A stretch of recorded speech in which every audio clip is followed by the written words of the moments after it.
오늘은 5월 22일 목요일입니다. 6월 3일 대선까지 정말 일주일 조금 더 남은 상황이다라고 봐야 할 것 같은데요. 오늘과 내일 계속해서 대선 특집은 이어집니다.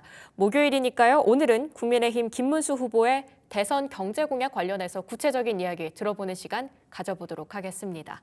자, 오늘은 김철현 경일대 특임교수 대변인 모셨습니다. 대변인님 어서 오세요. 안녕하세요. 저희 딜사이트 처음이시라고요? 네, 처음입니다. 네, 많이 네. 떨리실 것 같은데 네, 또 곧 점심시간이기도 하니까요. 시청자분들도 편하게 봐주실 것 같습니다. 편안하게 하고 싶으신 이야기 다 해주고 가시면 좋을 것 같은데요. 우선 지난 주말에 있었던 대선 TV 토론 관련해서 어떻게 보셨는지 가볍게 좀 여쭤볼게요. 일단 경제가 굉장히 어려운 상황이기 때문에 네. 향후 대한민국 이 정부를 이끌 우리 대선 주자들의 어떤 경제관에 대해서 굉장히 좀 관심을 갖고 지켜봤을 걸로 보이거든요.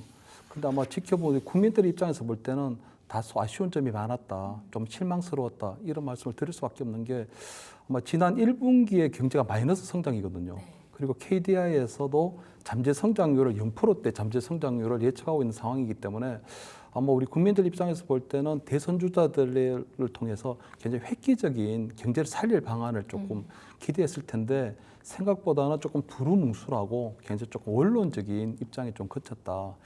그래서 아마 그 이재명 후보 같은 경우에는 어떤 정부 역할 그런 것들을 우리가 진보 정권에서도 보면 어떤 국가 역할, 정부 역할을 굉장히 좀 강조해 온 부분이 있고요. 네. 김문수 후보 같은 경우에는 보수 정당의 후보들은 보통 규제 완화라든가 어떤 기업 중심의 어떤 그런 기조를 보여왔거든요. 마찬가지로 이준석 후보 같은 경우는 혁신을 얘기했는데 그러한 부분들이 보면 그냥 옛날에 그냥 보수나 진보 후보들이 제시하는 그 정도에 거쳤기 때문에 아마 국민들 입장에서 볼 때는 조금 다소 아쉽지 않았을까 그런 생각이 듭니다. 네, 조금은 아쉬웠을 수도 있다. 다소 두루뭉술했기 때문에 이런 부분에 대해서는 좀 아쉬웠다라는 점을 주목을 해주셨는데요. 결국은 기업과 일자리 쪽에 김문수 후보의 공약이 방점이 찍혀져 있지 않습니까? 그 부분에 대해서는 좀 어떻게 총평을 내리실까요? 일단 김문수 후보 같은 경우는 그동안 보수 정당에서 보여왔던 그 정책 기조 또는 경제 기조와 거의 대동소이하거든요. 아무래도 경제 정책의 중심은 기업이어야 한다. 그리고 기업이 아무래도 조금 일하기 편한 기업하기 좋은 환경을 만들려면 결국 규제 완화 또는 감세 이런 것들이 좀 필요하다는 부분을 적극적으로 제시를 한 부분이 있거든요. 특히 그동안 아마 국민의힘에서 아마 계속적으로 요구한 부분이 보면 기업이 아무래도 경영하기 좀 편한 상황이 만들어지려면 상속세라든가 또는 법인세에 대한 인하를 해야 되는데 그런 부분에 있어서도 그동안 그 공약을 그대로 제시를 했고요. 또 하나 볼 때는 그 주 52시간제도, 네. 그러니까 근무 시간 우리가 계속적으로 노동 시간에 대한 어떤 제한이 많이 있는데 아무래도 R&D라든가 또는 지역별로 조금 차등화된 그런 주 52시간 제도를 조금 얘기한 부분도 있고요. 또는 노란봉투법이나 이런 부분들은 아무래도 어떤 노조들의 어떤 불법 행위, 불법 파업 행위에 대해서는 어떤 경영권이 과도하게 제한되는 부분이 있기 때문에 그 부분에 있어서 아무래도 기업의 친기업의 중심에 어떤 그런 부분들을 얘기했었고요. 또 하나 보면 김문수 후보 같은 경우는 이번에 조금 특이하게 중산층의 자산 증식에 대한 부분을 얘기했거든요. 네. 그 전체적으로 아마 중산층이 조금 더 부자가 되기 위한, 좀 더 잘 살기 위한 그런 어떤 대안을 제시하면서 보면 아마 이번 달에 아마 종합소득세를 내는 기한인데 종소세요. 종합소득세를 이제부터는 물가와 연동하겠다 하는 그런 공약을 제시를 했고요. 또 한편으로 볼 때는 그 우리가 기본공제에 대한 부분, 아마 샐러리맨들도 보면 연말 정산을 통해서 우리가 13월 달에 월급을 하나 더 받는다는 얘기가 있는데 아마 기본공제를 조금 확대하는 그런 부분을 제시를 했거든요. 그렇기 때문에 그런 부분들이 상당히 아마 기업하기 좋은 환경을 만들고 중산층을 조금 많이 확대하는 그런 법안들을 공약들 이번에 많이 제시를 했습니다. 네, 공약에 대해서 크게 두 가지 키워드를 잡아주셨네요. 기업하기 좋은 나라 그리고 중산층의 확대요. 결국은 또 일자리에 대해서 사람들이 많이 관심을 갖고 있기도 하고요. 경제 대통령이 되겠다라고 선언을 한 만큼 일자리 측면에서도 꽤 기대감이 큰 편입니다. 일자리 공약 관련해서는 어떻게 보고 계실까요? 일단은 그 일자리 공약을 하는 데서 가장 중요한 것은 지금 그 김문수 후보 같은 경우 정년 연장을 계속 얘기를 하고 있거든요. 그 정년 연장을 하고 있는데 그 정년 연장을 하기 위해서는 가장 중요한 것이 보면 노동의 어떤 유연화를 계속 얘기를 하고 있거든요. 네. 그러니까 노동이 유연화되지 않고서는 노동시장이 유연화되지 않고서는 어떤 정년 연장이라든가 이런 부분들이 좀 어렵다. 왜냐하면 아마 이재명 후보 같은 경우는 정년 연장하고도 하지만 그 부분이 아마 그 청년 일자리하고는 상관이 없다고 하지만 사실 기업 입장에서 볼 때 가장 중요한 것이 어떤 인건비에 대한 부분들이 상당히 있거든요. 그렇기 때문에 아마 정년 연장을 통해서 어떤 구성원들의 어떤 축적된 경험이나 어떤 기술들을 계속적으로 뭐 기업에서 좀 활용하는 건 좋은데 문제는 전체적으로 인건비가 어느 정도 제한돼 있으면 아무래도 청년들이 아마 새롭게 일자리를 구하기 힘든 부분이 있기 때문에 그러한 부분에 있어서 우리가 이 중장년 세대와 그리고 청년 일자리 세대 간의 어떤 일자리 어떤 뭐라거나 뭐 나누기라든가 일자리 나누기라고나 할까요? 네. 아마 그런 부분에 있어서 아마 본인이 좀 얘기를 하시고 있는 것 같고요. 특히 그 김문수 후보 같은 경우에는 대학을 졸업하고 난 다음에 구로공단에서 노동 조직을 처음으로 만드신 분이거든요. 어떻게 보면 노동의 중요성 굉장히 깊이 깨닫고 있으신 분이에요. 하지만 그 노동 현장에 계속 있으면서 본인이 느낀 게 보면 노조가 굉장히 강성화가 되면 결국 기업의 경영권을 과도하게 침해하게 되고 그렇게 되면 기업도 죽고 노조가 죽는다는 그런 확고한 생각을 갖고 계시거든요. 그렇기 때문에 아마 자본과 어떤 노동 또는 자본가와 노동 간의 어떤 균형을 굉장히 좀 중요시하는 부분이 있기 때문에 아마 그런 부분에 있어서 아마 뭐 여러 가지 공약들을 지금 제시하고 있는 상황입니다.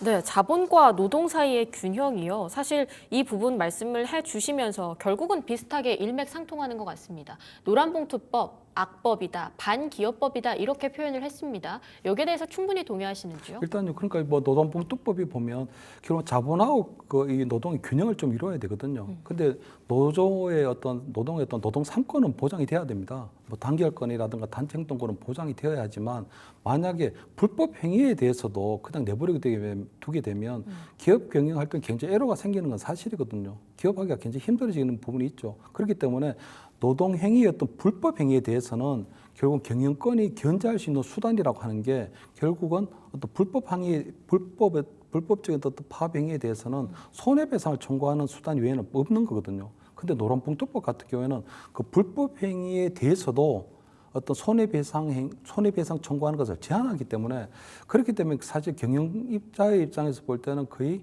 아무것도 할 수 없는 상황이 돼버리는 거거든요. 그렇기 때문에 아마 노란봉투법에 대해서는 확고하게 반대하는 입장을 갖고 있는데 문제가 뭐냐면 이재명 후보나 민주당에서는 노란봉투법을 그동안 관철하기 위해서 여러 번 시도를 해왔거든요. 그래서 아마 윤석열 정부 때는 윤석열 전 대통령이 두세 차례에 걸쳐서 어떤 대통령이 가지고 있는 거부권을 행사해서 막았는데 아마 이번에 아마 이재명 후보가 만약에 지금 유력한 상황인데 뭐 지금 대선 후보 1위를 달리고 있기 때문에 아마 그래서 만약에 민주당 정부가 들어서게 된다면 노란봉투법도 적극적으로 시행될 가능성도 있다. 뭐 이런 우려는 뭐 생기는 거죠. 그렇게 되면 경영권이 과도하게 이제 불법 행위에 대해서 견제할 수단이 없어지게 되는데 그럼 경영권대로 좀 경영권을 보호할 수 있는 장치들이 좀 만들어져야 되거든요. 그래서 그런 부분들에 대해서는 앞으로 고민이 좀 필요하지 않나 이렇게는 보입니다. 사실상 노동에 있어서 굉장히 진심이고요. 특히 고용부 장관까지도 어쨌든 이력이 있기 때문에 여기에 대해서도 많은 사람들이 기대를 하고 있는 부분이 분명히 있을 겁니다. 이재명 후보하고 김문수 후보하고 모두 다 사실상 소년공 출신 아니겠습니까? 그런데 이런 노란봉투법과 관련해서 확실하게 의견이 충돌되는 그런 입장에 대해서는 저희가 어떻게 해석을 해봐야 할까요? 그래서 김문수 후보 같은 경우에는 그 대학을 졸업하고 난 다음에 구로공단에 직접 뭐 그때는 위장 취업이라 그랬는데 일단 그 위장적으로 어떤 취업을 해서 어떤 노동 중심의 어떤 조직화를 하려고 하는 그런 부분이 있었거든요. 네.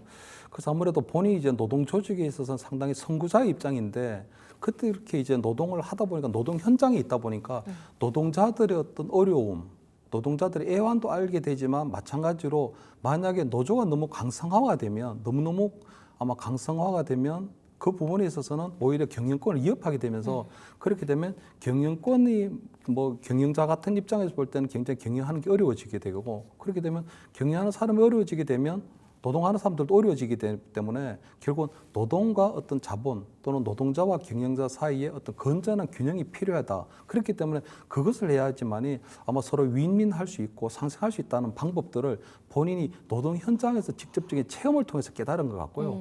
아마 이재명 후보 같은 경우에는 본인이 사법시험에 통과하고 변호사 되고 난 다음에 시민운동을 했거든요. 그렇기 때문에 노동자는 무조건 약자다. 노동자는 사회적 약자이기 때문에 어떤 거대한 자본을 가진 경영자의 어떤 약탈적인 행위에 대해서는 노동자들이 무조건 대동단결해야 되고 맞서야 된다는 그런 생각을 갖고 있거든요. 그렇기 때문에 아마 경영된 노동이라고 하는 것이 윈윈 상생을 한다는 것보다는 어떤 과도한 경영권에 대해서 노동자들이 조직화되고 이게 맞설 수밖에 없다는 그런 생각이 되기 때문에 아마 지금 현장에서도 보면 계속적으로 어떤 기업은 친기업적인 어떤 얘기를 하지만 한편으로 볼 때는 어떤 기업을 어떤 적대시하는 그런 것들이 그대로 뭐 드러나고 있는 그런 차이가 있다고 볼 수 있는 거죠.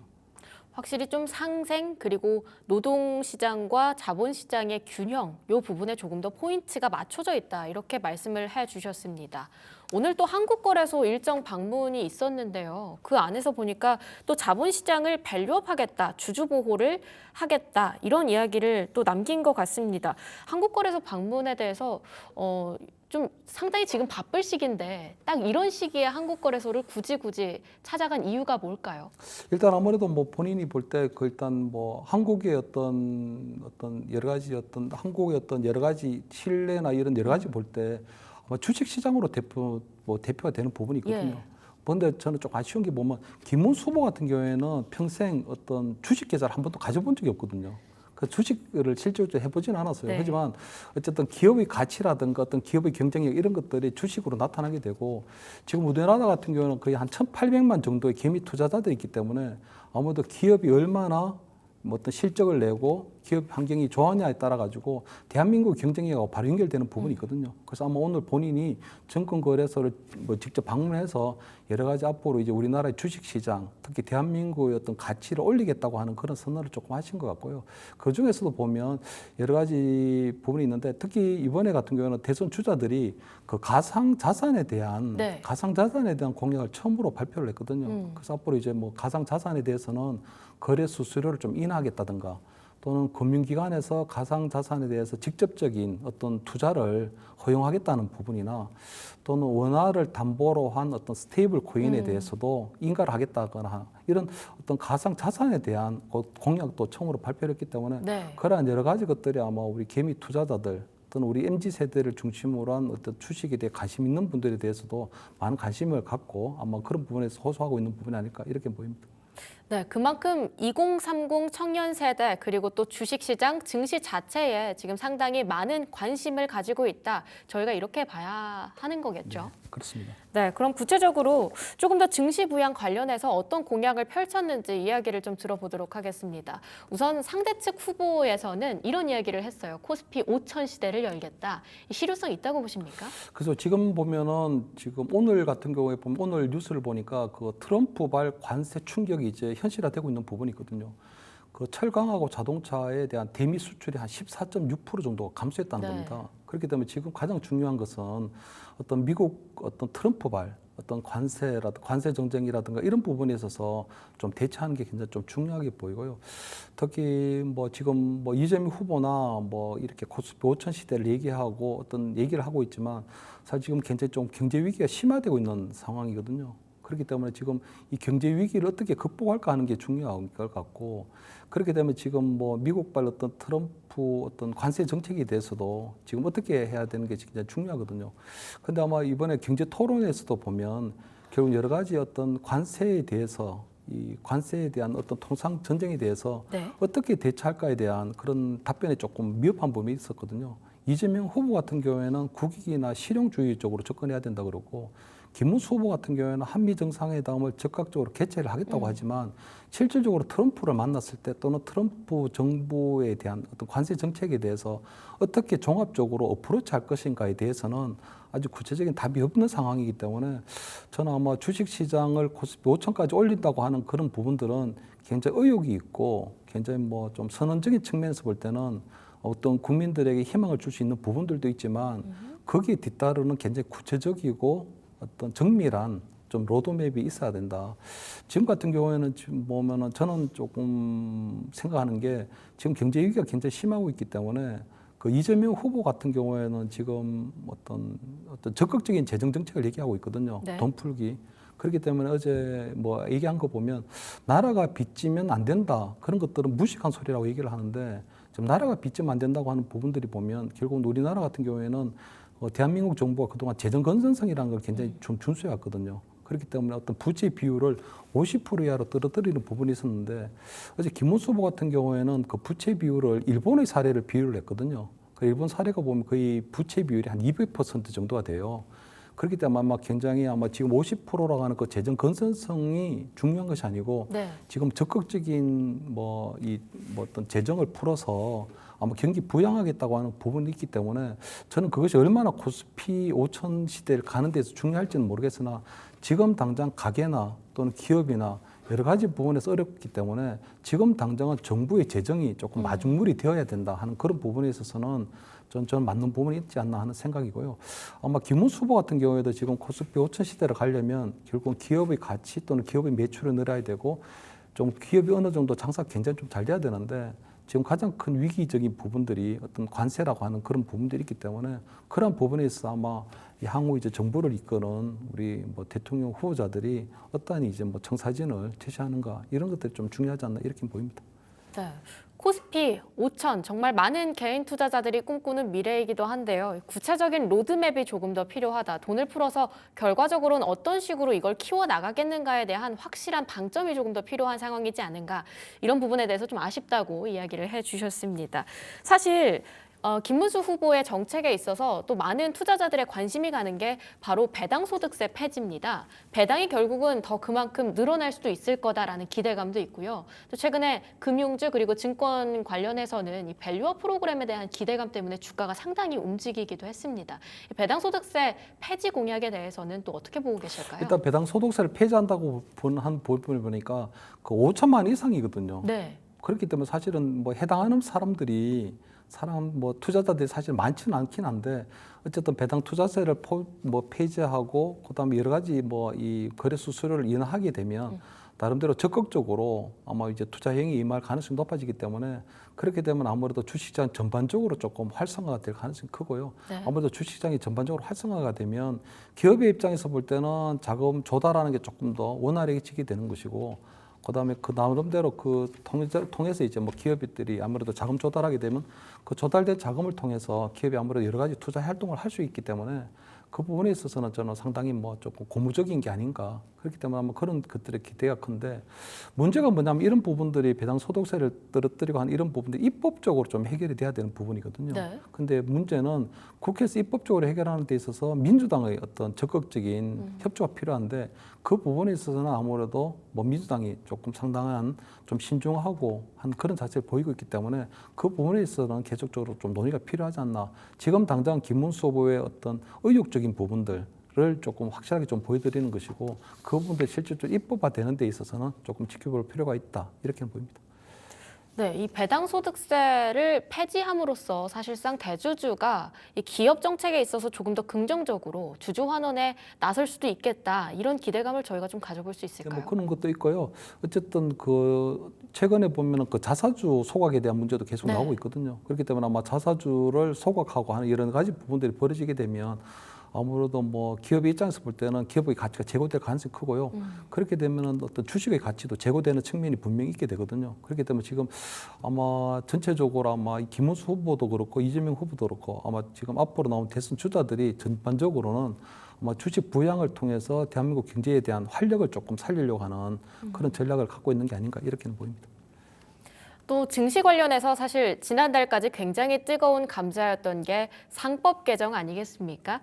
이번에 상법 개정 말고 자본시장법을 개정하겠다 이렇게 이야기를 또 남겨줬는데 합리성 측면에서 또 경제성 측면에서 이게 정확하게 뭐가 다른 겁니까? 그래서 일단 상법 개정안이든 자본시장법 개정안이든 앞으로 우리가 기업에 있는 이 사회의 어떤 역할, 이 사회의 역할을 굉장히 조금 뭐 책임성을 좀 강화하겠다는 거거든요. 앞으로 이제 그 이 사회에서 어떤 결정을 내릴 때 회사뿐만 아니고 주주의 이익도 이제는 뭐 유념을 해야 된다는 거거든요. 네. 근데 상법 개정안 같은 경우에는 전체적으로 상장법인이든 비상장법인이든 모두에게 다 적용된다는 거고요.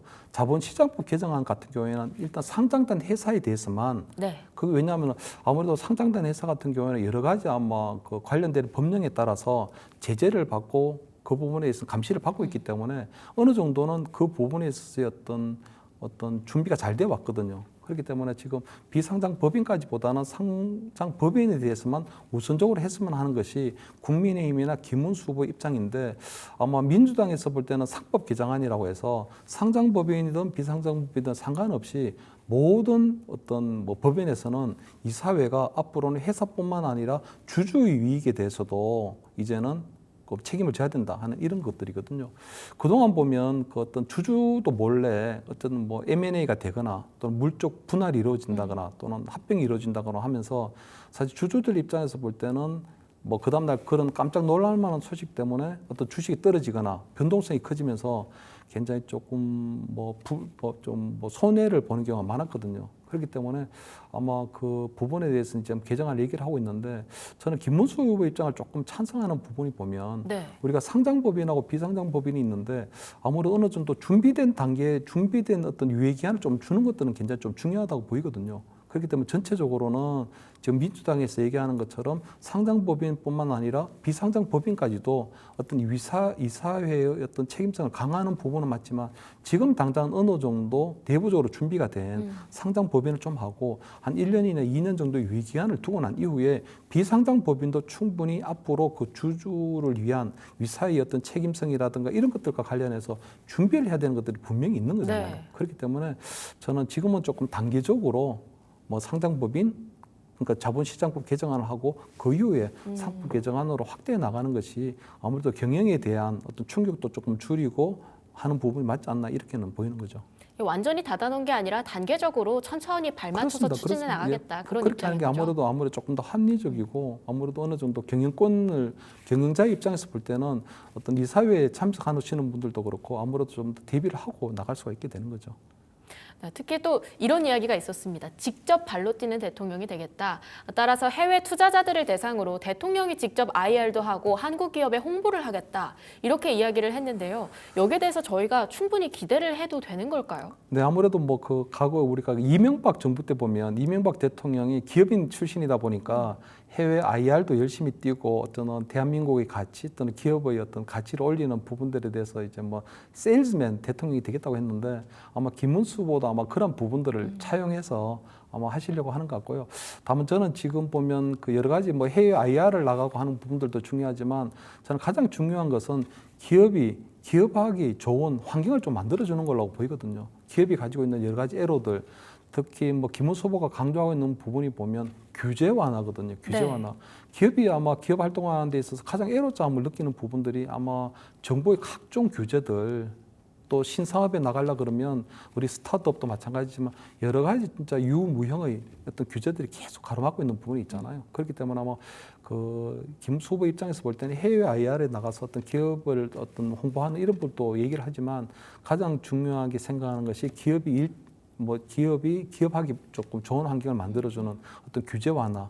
특히 그 중에서도 좀 이번에 조금 눈에 띄는 부분이 보면 결국 법인세를 인하를 하겠다는 거거든요.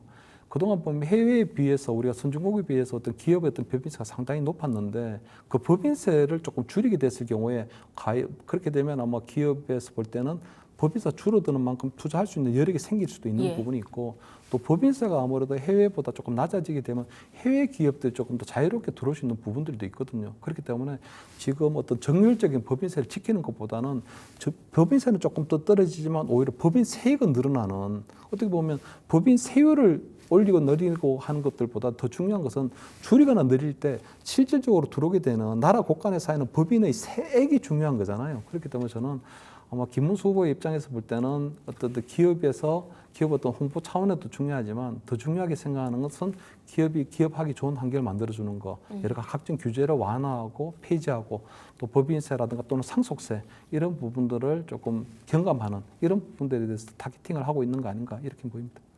네, 결국은 기업이 보다 효율성 있게 운영을 할 수 있도록 규제를 완화해주는 정책이다라고 포인트를 잡아주셨는데 규제는 완화하지만 또 처벌은 강화하겠다라고 이야기를 했습니다. 대표적으로 주가 조작이요. 이런 경제 위법 사례에 대해서는 무기징역까지 열어두겠다 이런 이야기를 했는데요. 사실상 나중에 정말 실제 사례가 있어야 거기에 대해서 진짜 실효에 대해 뭔가 다양한 논의를 해보겠지만 뭐 지금 당장은 위험 요소가 커진 만큼 좀 증시에는 긍정적일 것이다 이렇게 기대해 볼 수 예, 있을까요? 어쨌든 뭐 그 주가 조작이라든가 여러 가지 우리 그 좀 주식 시장의 질서를 교란하는 행위는 어떤 행태로든지 굉장히 좀 강력한 제재가 필요하다는 부분이 있거든요. 특히 우리 뭐 주가 조작 같은 경우는 사실상 최근에 뭐 사례가 그렇게 많지는 않고 또 우리 그 증권 거래 감시소라는 데서 굉장히 조금 뭐 아주 와칭을 굉장히 하고 있는 상황이긴 하지만 어쨌든 김문수 후보 입장에서 볼 때 얘기하는 부분은 결국은 주식 시장을 의 어떤 정상적인 질서를 교란시키는 행위에 대해서는 굉장히 조금 무거운 어떤 처벌을 통해서 제재를 하겠다고 하는 그런 입장은 분명하게 보이거든요. 아마 그런 입장에서 볼 때는 우리 투자자들 입장에서 볼 때는 여러 가지 본인들이 예측하지 않았던 여러 가지 조금 뭐 조작이라든가 여러 가지 좀 불법적인 행위들 때문에 본인이 어떤 생각했던, 그러니까 저는 아마 주식 시장이 것도 그렇고 또 경영도 그렇고 어느 정도 예측 가능성이라는 게 굉장히 중요한데 그 일반 우리 투자자들의 어떤 합리적인 어떤 사고 또는 예측 가능한 상황에서 조작이라든가 불법적인 행위가 들어와버리면 전혀 엉뚱한 결과를 낳게 되는 거잖아요. 그렇기 때문에 아마 그런 뭐 전혀 뭐 좀 불법적인 상황에 대해서는 좀 단호하게 대처하겠다, 강력한 제재를 하겠다는 그런 의지를 보이는 것들이고 아마 그런 것들에 대해서는 아마 여야 공이 아마 그런 문제 없이 되지 않겠나. 그렇게 되면 그런 부분들도 굉장히 긍정적인 요소가 될 것이다 이렇게는 보입니다. 네, 여러 가지 말씀을 해주셨습니다. 이제 요즘은 재테크의 시대여가지고요. 재테크에 상당히 많은 분들이 관심을 가지고 있는데 그중 대표적인 게 바로 지금까지 이야기했던 주식 그리고 증시 상황일 것 같습니다. 또 이어서 대표적인 또 다른 재테크가 또 부동산이잖아요. 그렇습니다. 부동산 정책 관련해서도 이야기가 참 많이 나왔는데 결과적으로는 또 양 후보 모두 청년층, 신혼부부 이쪽으로 좀 타겟팅이 되어 있는 것 같았던 느낌이었거든요. 일단 뭐 그 부분에 있어서 타겟팅을 하고 있지만 전반적으로 지금 대선 후보들이 내세우고 있는 부분이 보면 공급 확대거든요. 근데 공급 확대인데 저는 그 부분에 있어서는 지금 현재 우리 부동산 시장에 대한 진단을 좀 잘못하고 있는 게 아닌가. 사실상 볼 때 지금 부동산 거래가 좀 실종된 상태거든요. 전체적으로 경기가 나빠지면서 부동산 거래가 실종됐기 때문에 부동산 경기를 어떻게 살릴 것인가 하는 것이 굉장히 중요하고요. 두 번째는 지금 보면 그 부동산 시장도 굉장히 양극화가 돼 있습니다. 맞아요. 보니까 지금 우리 지방에 같은 경우는 지금 미분양이 넘쳐나고 있거든요. 그래서 지방에는 미분양이 넘쳐나면서 지방의 건설사들이 도산하고 있고 또 줄도산의 위험에 지금 빠져 있거든요. 그렇기 때문에 저는 지금 당장 어떤 공급을 확대하겠다. 우리 또는 청년이라든가 우리 신혼부부에 대한 어떤 안정적인 공급을 한다는 것은 저는 국가가 맞닥뜨리고 있는 어떻게 보면 저출산 우리 시대이기 때문에 그분들을 위한 특화된 어떤 부동산 정책을 내놓은 건 좋지만 전체적으로 지금 어떤 거래가 실종되고 가라앉은 이 부동산 시장을 어떻게 그러면은 부양을 할 것인가 하는 부분들이 있어야 되는데 그 부분에 대한 대책이 조금 빠진 것 같아서 좀 아쉽다는 생각이 들고요. 단지 저는 여기서 조금 제안해 드리고 싶은 게 지방에서는 지금 미분양이 넘치고 있는데 그 부분에 있어서 저는 국가 재정을 좀 투입해서 공공 매입을 조금 해야 될 필요도 있다고 보이거든요. 만약 우리가 LH 등을 통해서 만약에 지금 미분양 어떤 주택이나 아파트들에 대해서 좀 공공적으로 좀 매입을 하게 되면 그나마 지금 어떤 지방 건설사들이 좀 숨통이 좀 트일 수 있는 그런 부분들이 있고요. 우리 수도권 같은 경우에는 지금 공급 확대를 하고 싶지만 문제가 뭐냐면 원자재 가격이 너무 올랐고 경기가 떨어졌기 때문에 지금 부동산 시장이 활성화되지 않고 있는 상황이 있거든요. 이럴 경우에는 김문수 후보가 얘기하던 어떤 부동산 세제에 대한 이런 과감한 어떤 부동산 세제 개혁이 좀 필요할 때가 보이거든요. 예를 들면 지금 종부세를 조금 완화한다든가 네. 또는 뭐 양도세 중과가 돼 있는데 양도세 중과를 조금 경감해 준다든가 또는 우리 그 재건축 초과 뭐 한수제 같은 경우에도 조금 완화한다든가 폐지를 한다든가 하는 이런 좀 적극적인 부동산 세제 개혁이 개편이 조금 추가가 돼야 네.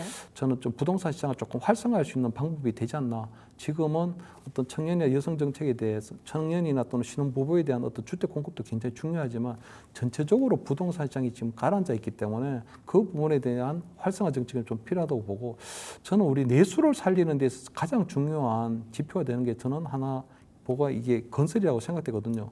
그래서 아마 이재명 후보 같은 경우에는 지금 적극적인 재정 역할을 얘기하면서 하고 있는 부분이 보면은 뭐 지역 화폐를 네. 늘리겠다, 또는 농어촌에 어떤 기본소득을 주겠다, 또는 여러 가지 뭐 자영업자나 소상공인이 코로나 때 뭐 안게 된 어떤 여러 가지 부채, 가계 부채를 뭐 탕감해 주겠다, 이런 부분인데, 저는 그런 부분들은 그냥 밑빠진 독에 물붓기로 보이거든요. 실질적으로 우리가 재정을 통해서 경제를 조금 활성화시키려면 저는 건설 경기나 이런 부분이 넣어야, 사실 유발 개수라고 해서 건설 쪽에 돈이 투자가 되면 건설을 통해서 또 연관되는 산업들이 발전할 좀 뭐 살아나고 하는 그런 부분들이 있거든요. 그래서 저는 이재명 후보가 어떤 정부의 역할이라든가 어떤 확장 재정에 대해서 얘기를 하고 있고 돈풀기에 대해서 얘기하고 있는데, 그러한 것들이 밑빠진 독에 물붓기 정책으로 갈 것이 아니라 실질적으로 유발 개수될 수 있는 순환 경제 만들 수 있는 그런 부분에 있어서 좀 투입하는 게 맞지 않나 하는 이런 생각입니다. 결국은 다 누군가의 피와 땀으로 만들어진 돈이다 보니까 그냥 쓰는 거라기보다는 확실한 뭔가가 있어야 한다, 가이드라인이 있어야 한다, 이런 식의 말씀을 해주신 것 같고요. 또 특히 부동산 시장 관련해서는 공급을 확대하는 것도 중요하지만 더욱더 중요한 건 이 양극화된 부동산 시장에서의 균형을 어떻게 잡아갈 것인가, 이 부분에 조금 더 방점을 둘 필요가 있다라고 의견 남겨주셨습니다.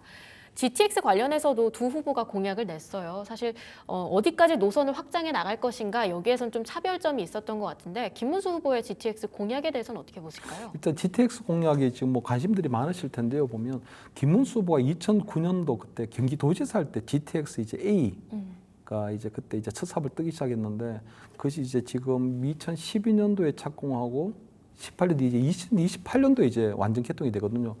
지금 GTX를 보면 A, B, C가 있고요. 그다음에 D, E, F, 거기다 GH까지. 그러니까 지금 기존의 3개 노선 외에 5개 노선이 더 추가가 되는 건데, 저는 뭐 어느 정도는 뭐 그런 여러 가지 좀 이 로드맵이나 청사진을 밝히는 건 좋은데, 이것이 어느 정도로 이제 현실성이 있는가 하는 그쵸. 부분을 좀 따져야 봐야 되거든요. 지금 GTX A 같은 경우에는 영동도로 구간을 제외하고는 어느 정도는 뭐 부분 개통이 어느 정도 됐고요. 지금 보면은 파주 운정지구에서부터 서울역까지 오는 부분, 또는 동탄까지 가는 부분에 있어서 나름대로 수요는 좀 확보됐기 때문에 지금 현재는 GTX A 구간 같은 경우에는 상당히 조금 성공적인 건 맞거든요. 그러나 GTX B나 C 같은 경우에는 지금 사실은 이게 정부 재정으로 시작하는 게 아니고 민간 자본을 유치해서 해야 되는데, 민간 자본이 들어오려면 사업성이 보장이 돼야 되잖아요. 사업성이 보장이 돼야 된다는 거는 그만큼 이 GTX를 이용하는 수요층이 받쳐줘야 되는데, 실질적으로 그 수요층에 대한 수요가 어느 정도 받쳐질지에 대한 그 경제성이 지금 나오질 않고 있거든요. 예. 그렇기 때문에 민간이 지금 투자를 못하고 있는 상황이에요. 그러니까 민간이 투자를 못하게 되면 결국 민간 투자 플러스 그럼 재정이 받쳐줘야 되는데, 이 재정이라고 하는 게 수조 원이 들어가는 부분이 있거든요. 그렇기 때문에 지금 B와 C도 지금 첫 삽을 못 들고 있는데, 네. 벌써 D, E, F 거기다가 파주와 포천에 시작되는 GH까지 지금 나와 있어서 저는 굉장히 조금 청사진, 그 장밋빛 전망의 어떤 청사진을 제시한 거는 좋은데, 이게 진짜 거의 뭐 한 노선에 수조 원에서 그 전체로 따지면 수십조 원이 들어가는데, 이 부분에서 과연 얼마나 현실성이 있을까 하는 이런 부분들은 조금 염려되는 부분이 있고요. 다만 이제 GTX가 이렇게 이제 여러 가지 이제 뭐 앞으로 건설 어떤 플랜을 제시하게 되면 아무래도 전체적인 어떤 부동산 경기에 대해 주는 어떤 충격 효과는 좀 사실상 있게 되거든요. 그쵸. 아무래도 뭐 흔히 얘기하는 것처럼 좀 집값이 들썩거린다든가 거기에 대한 기대감에 따른 여러 가지 뭐 파생된 효과가 있기 때문에 그런 부분들은 분명히 있지만, 지금 당장의 어떤 그 GTX 어떤 노선만을 얘기하고 있는 부분들은 조금 뜬구름 잡을 수도 있다 하는 그런 비판을 받을 수밖에 없고요. 다만 저는 그 이재명 후보나 김문수 후보나 똑같이 GTX를 조금 확대하겠다, 앞으로 이제 관객 전체를 또 확대하겠다. 그다음에 그 김문수 후보 같은 경우에는 뭐 우리 지방에도 GTX를 얘기하고 있거든요. 뭐 대구, 경북 네. 또는 뭐 대전, 세종, 충북에도, 그다음에 뭐 부울경도 하고 부산, 울산, 경남도 하겠다고 하는데, 그런 부분도 있게 되면 아무래도 전체적으로 지방 경기에 대해서도 조금 주는 나름대로 충격 효과가 있거든요. 다만 아쉬운 것은 그런 것들이 이제 민간에만 맡겨놓을 건 아니다.